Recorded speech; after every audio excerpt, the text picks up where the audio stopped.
उस दिन रात को करणी माता ने देशनोक मंदिर के जो मुख्य पुजारी है उनको दर्शन दिए और उनको कहा कि बीकानेर, नाम पढ़ा हमने एक दो बार बीच में, हम पढ़ते हैं कि भाई जोधपुर के किले मेहरानगढ़ की नींव किसने लगाई थी कि करणी माता। हम पढ़ते हैं कि बीकानेर के राठौड़ों की इष्ट देवी कौन सी है, तो कौन सी है, पढ़ा हमने एक दो।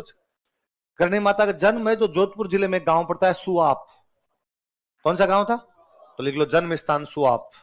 मंदिर लिख लो देशनोक बीकानेर। आप में से कई लोगों ने मंदिर देखा होगा, किस किसने देख रखा है, कौन कौन गया, जो खूब सारे लोग गए। आप जब जाते हैं या जिन लोग नहीं भी गए उन्होंने सुना होगा या उन्होंने कोई वीडियो वगैरह देखे होंगे कि मंदिर में खूब सारे चूहे हैं। मंदिर में क्या खूब सारे, इसलिए इस मंदिर का नाम ही पड़ गया चूहों का मंदिर। क्या पड़ गया, वो जो चूहे होते हैं उनको चूहा नहीं बोलते, उनको बोलते हैं काबा। क्या बोलते हैं, लिखो। ऐसा मानते हैं कि यदि किसी को सफेद चूहा दिख जाए तो ये अच्छी बात है, शुभ माना जाता है। किसका दर्शन शुभ माना जाता है, सफेद चूहा जो होता है उसका। ऐसा कहते हैं कि करणी माता के एक बेटा था, वो कोलाइत नहाने के लिए गया। कहां पे नहाने के लिए गया, कोलाइत में झील हम पढ़ते हैं, सत्यनारायण पूर्णिमा कोलाइत में बड़ा मेला लगता है, वहां पे नहाने के लिए गया। पैर फिसलने से उसकी मृत्यु हो गई। कोलाइत झील में डूबने से उसकी क्या हो गई, मृत्यु। कहते करणी माता ने अपने उस बेटे को जिंदा किया और जिंदा करने के बाद कहा आज के बाद कोई भी मेरा बेटा मुझे छोड़ के कहीं नहीं जाएगा, आज के बाद मेरा बेटा कोई भी मुझे छोड़ के। तो कहते देशनोक गांव के अंदर जो भी चारण रहते हैं वो सारे करणी माता के वंशज हैं। ऐसा माना जाता है कि उनके परिवार में किसी की डेथ होती है तो काबा बनता है, काबे की डेथ होती है तो उनके परिवार के अंदर जाता है, वो सारे देशनोक के अंदर ही रहते हैं। तो माना जाता है कि जितने भी काबे हैं ये करणी माता के वंशज। और चमत्कार को नमस्कार है, मैंने वहां एक भी काबा छोटा बच्चा नहीं देखा, एक भी काबा मरा हुआ नहीं देखा। इतने सारे काबे हैं तो ये होना चाहिए ना, कोई छोटा सा इतना सा हो, कोई इतना बड़ा हो, कोई इतना बड़ा हो, ये होना चाहिए सारे एक आकार के लगभग। मैंने सिंगल नहीं देखा उनमें कोई मरा हुआ है। सबसे बड़ी बात, मंदिर में इतने ज्यादा चूहे कि आपसे चला नहीं जाता है ना, आपको यूं पैर घसीट के चलना पड़ता है कि यदि आपने पैर उठा लिया तो हो सकता है आपके पैर के नीचे चूहा आ जाए, और आप पैर घसीट के चलते तो भी आपके ऊपर से चूहे निकलते हैं। तो कई जो यूं आपके शहर वाले टावर कूल डूड टाइप के जाते हैं वो तो कूदते ही रहते हैं उधर, उनसे तो आधे परिक्रमा नहीं दी जाती। गांव वालों को तो क्या है, चूहे छिपकली ऊपर से खूब गए हुए रहते हैं, है ना, वरना ये जो एक फैशन है छिपकली से डरने वाला, तो वो बाद में टावर वो आदमी उनसे चला ही नहीं जाता, वहां इतने ज्यादा चूहे हैं फिर भी बिल्ली नहीं आती। देशनोक में बिल्लियां तो खूब सारी है, ऐसा नहीं है देशनोक गांव में बिल्लियां नहीं है, बिल्लियां तो है, तो वहां मंदिर क्यों नहीं आ रही। यदि एक दिन आ जाए तो उसका तो पिकनिक हो जाए, और ढंग से जुगाड़ हो उसके लिए तो अच्छा था। पर ये भी और मंदिर ये भी नहीं कोई बंद है, ओपन है, तो बिल्ली तो घुस ही सकती है, रात भी रात घुस जाए भाई, दिन के अंदर तो ठीक है चलो जनता की भीड़ भाड़ रहती होगी, रात को घुस जाए मंदिर में, पर कोई बिल्ली नहीं है, कोई चूहा मरा हुआ नहीं, कोई चूहा वहां पे बच्चा नहीं। 92 93 के आसपास बीकानेर में प्लेग फैल गया, प्लेग होता ही चूहों से। तो सबसे ज्यादा प्लेग कहां पर होना चाहिए, देशनोक, पूरे बीकानेर जिले में था देशनोक को छोड़ के। एक सिंगल गांव जिसमें प्लेग नहीं था वो गांव कौन सा है, बाकी ऐसा कोई गांव नहीं बचा बीकानेर में जिसमें एक आधे आदमी को प्लेग नहीं हुआ। तो ऐसा माना ही जाता है भाई वो चूहे साधारण चूहे नहीं है, वो चूहे क्या है, काबे।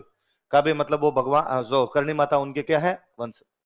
तो आप भी जाओ तो आप कभी नोटिस करना कि वहां पे कोई भी चूहा आपको छोटा नहीं दिखेगा और कोई भी चूहा आपको मरा हुआ नहीं दिखेगा। और सफेद चूहे के दर्शन दुर्लभ है, बहुत रेयर किसी आदमी को सफेद चूहा दिखाई देता है। कि यदि कोई आदमी यूं बहुत आस्था ही हो, भयंकर आस्था हो, तब जाके डोगरी दर्शन देती है, वरना हर आदमी के लिए तो बस की बात नहीं। अब आप में से कई कहेंगे कि नहीं सर हम गए थे और हमें वहां पे दिखा था। दिखना किसको कहते हैं, मैं इस मंदिर में 100 150 बार आराम से गया हूँ कोई, कि बीकानेर पड़ते तब हमारे लिए वहां जाना बहुत नॉर्मल सा हुआ करता था, सप्ताह में एक बार चले जाते। नवरात्रों के अंदर तो यूं पक्का था कि पहले नवरात्रे को पैदल जाएंगे।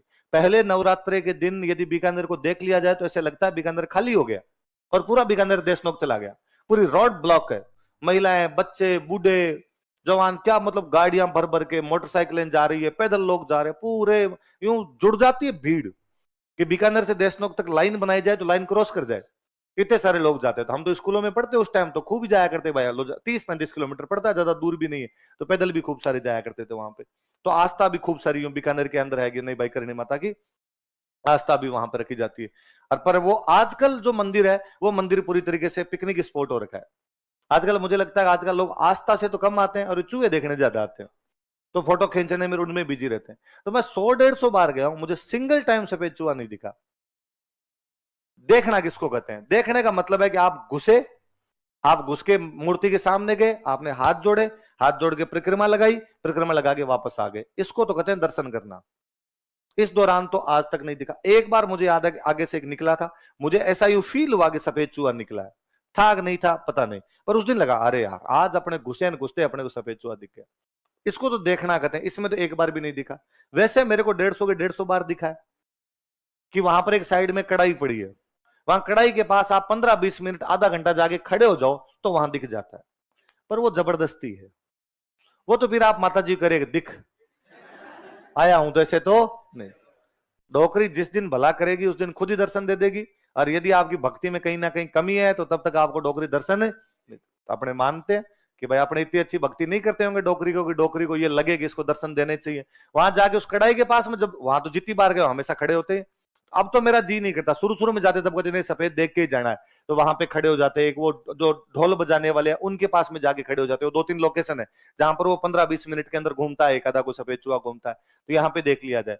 पर फिर मुझे लगने लगा कि यार ये तो माँ के साथ जबरदस्ती है कि अपने माँ को कह रहे हैं कि नहीं तुझे दिखना ही पड़ेगा, देख मैं इतनी दूर से आया हूं तेरे लिए, अब तो यहाँ पे दिखाई दे। तो आजकल तो मैं उधर जाता है, मैं हाथ जोड़ता हूँ, परिक्रमा लगाता हूँ, बाहर निकलाता हूँ।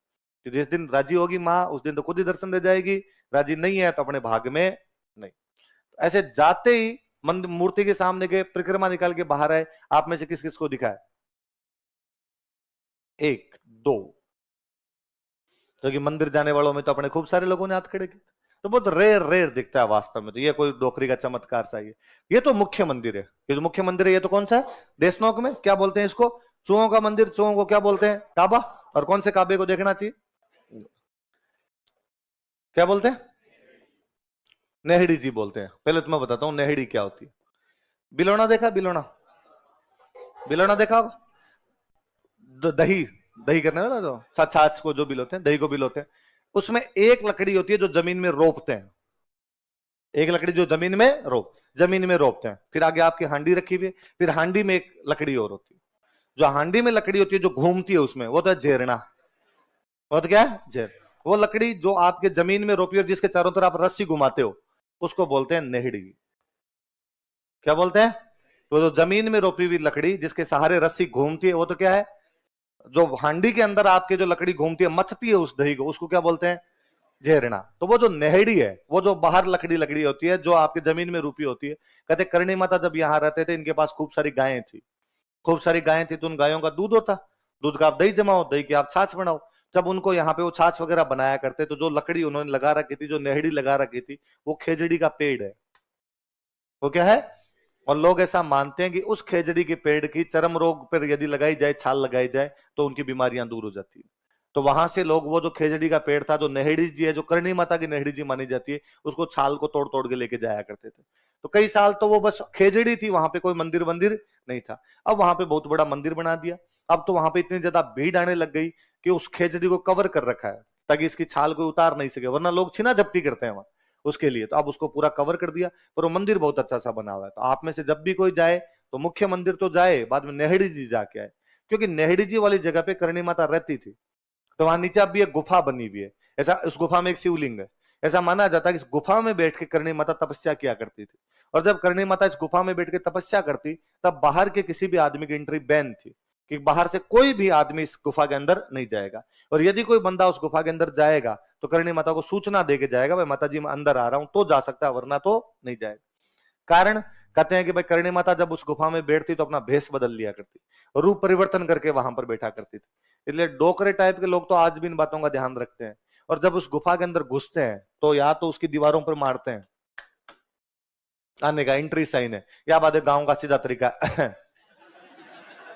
खंखारे करो, खंखारे करके अंदर जाओ। युवा पीढ़ी को पता नहीं तो आप सीधे सीधे उसमें घुस जाते हो, नहीं घुसना उसमें। उस गुफा में घुसने से पहले या तो उसकी दीवारों पर मारा जाए, या बाद में क्या किए जाए?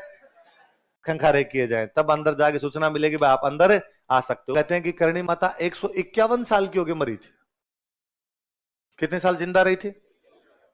आप कभी नोटिस भी करना, ऐसा होता भी है कि यदि कोई बंदा 100 साल के बाद जिंदा रहे, हम भारतीय दर्शन ये मानता है कि व्यक्ति का जीवन कितने साल का है? 100 साल से पहले पहले आदमी मर जाएगा, अपने 100 साल का माना जाता।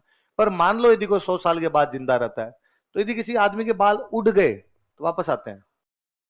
यदि बाल सफेद हो गए, काले होते हैं। यदि दांत गिर गए वापस आते हैं। महिलाओं की दाढ़ी आ जाती है, महिलाओं के दाढ़ी के बाल आने लग जाएंगे, और कहते हैं कि जिन महिलाओं के दाढ़ी के बाल आने लग जाते हैं वो देवी का रूप है। इसलिए आज भी गांव में जिन महिलाओं के इस प्रकार के चेहरे पर बाल दिखाई दे उनको चमत्कारी महिलाएं माना जाता है। तो करणी माता की दाढ़ी आ गई थी, इसलिए करणी माता का नाम ही है दाढ़ी वाली डोकरी। क्या नाम है? डोकरी का मतलब होता है बुढ़ी महिला। डोकरी का मतलब क्या होता है? इतने बूढ़े हो गए थे कि उनकी क्या आने लग गई थी? दाढ़ी आने लग गई थी। देखो, करणी माता को दाढ़ी वाली डोकरी कहा जाता है। कहां जा रहे हो? डोकरी के। कहां से आ रहे हो? डोकरी।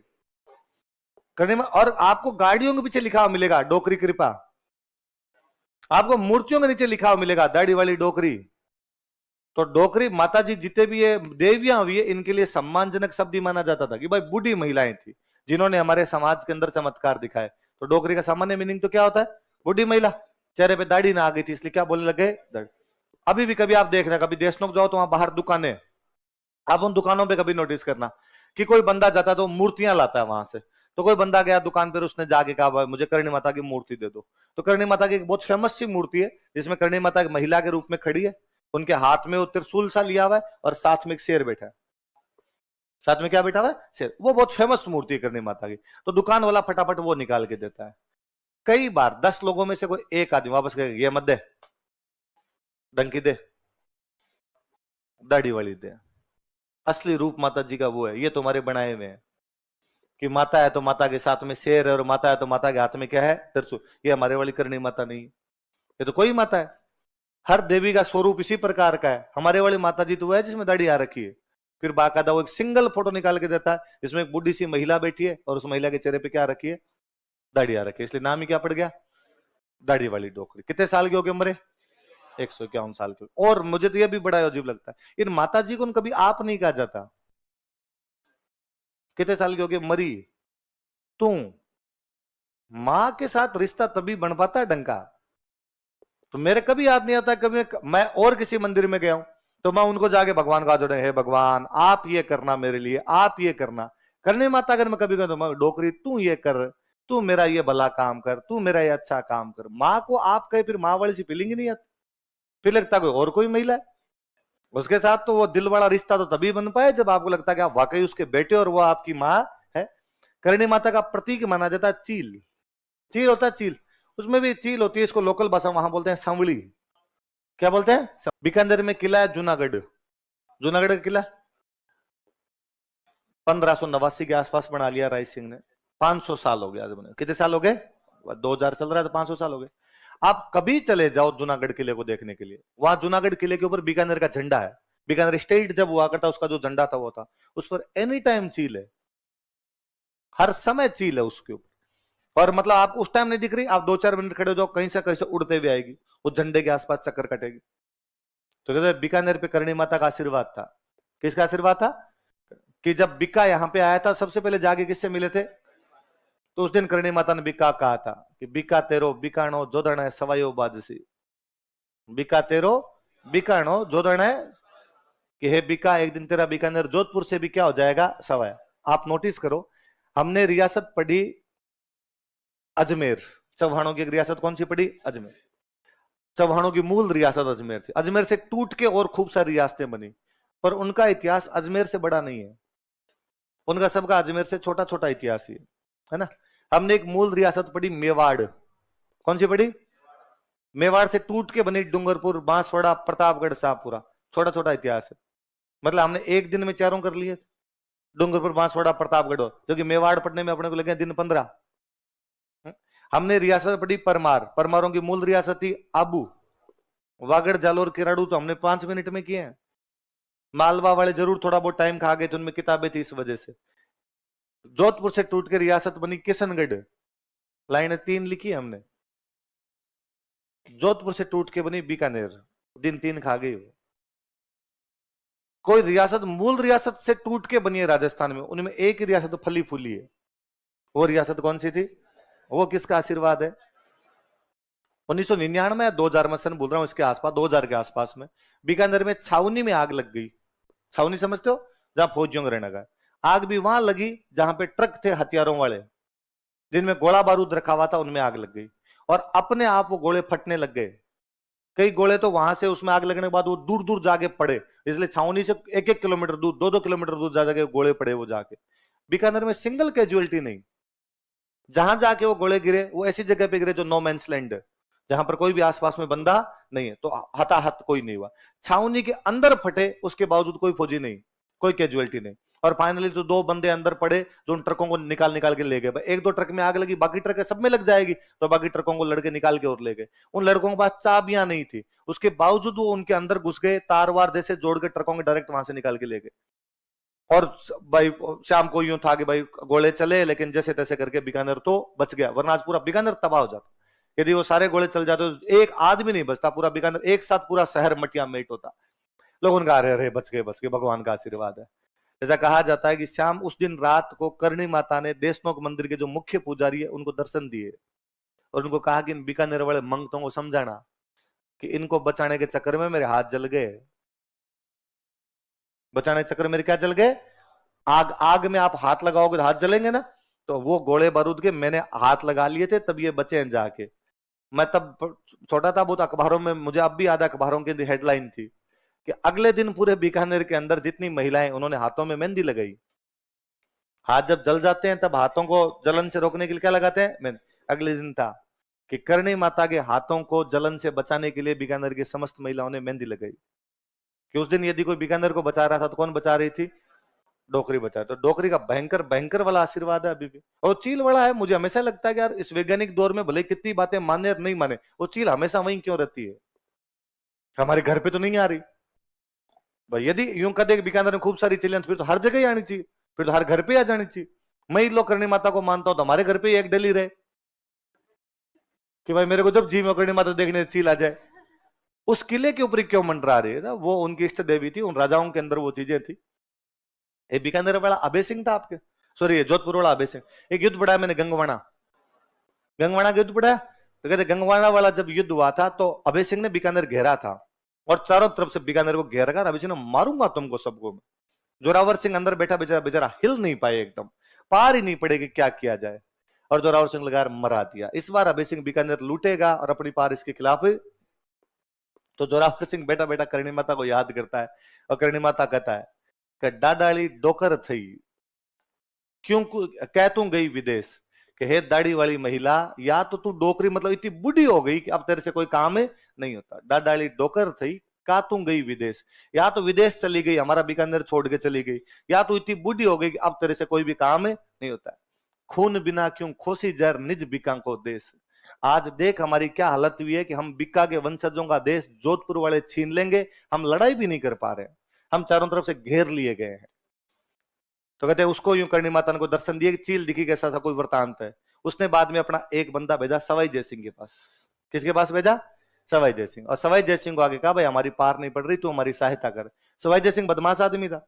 सवाई जयसिंह ने कहा कि तुम्हारी रक्षा तो करणी माता करती है, तुम तो बीकानेर वाले कहते हो ना हमारी तो करणी माता आ जाती, इस बार कहां गई तुम्हारी करणी माता? वो 2 पंडित जी आए थे, वो और सियाने थे। उनका करणी माता ने ऑर्डर दिया है कि इस बार सवाई जयसिंह बचाएगा मेरी तरफ से। इसलिए सवाई जयसिंह जयपुर की तरफ से जोधपुर पे हमला करता है, गंगवाना पे। जब इधर जोधपुर से जाता तो अभय सिंह कहां बैठा हुआ है? बीकानेर। तो अभय सिंह को लगा कि यार यदि मैं बीकानेर बैठा रहा तो सवाई जयसिंह क्या लूट लेगा मेरा जोधपुर। तो अभय सिंह बेचारा भाग के आया उधर से, गंगवाना के अंदर लड़ा, तो बीकानेर खाली हो गया।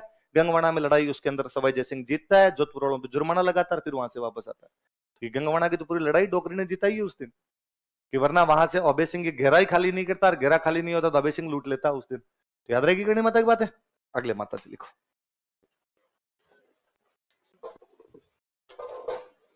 और फिर ये यदि आपके दिमाग में आए कि नहीं सर ऐसे चमत्कार वगैरह कुछ भी नहीं होते, तब वो बात सुन लेना। वो बात मैंने बताई थी आपको, ईसा मसीह जब फ्राइडे को मर के संडे को आ सकता है तो करणी माता बीकानेर भी बचा सकती है।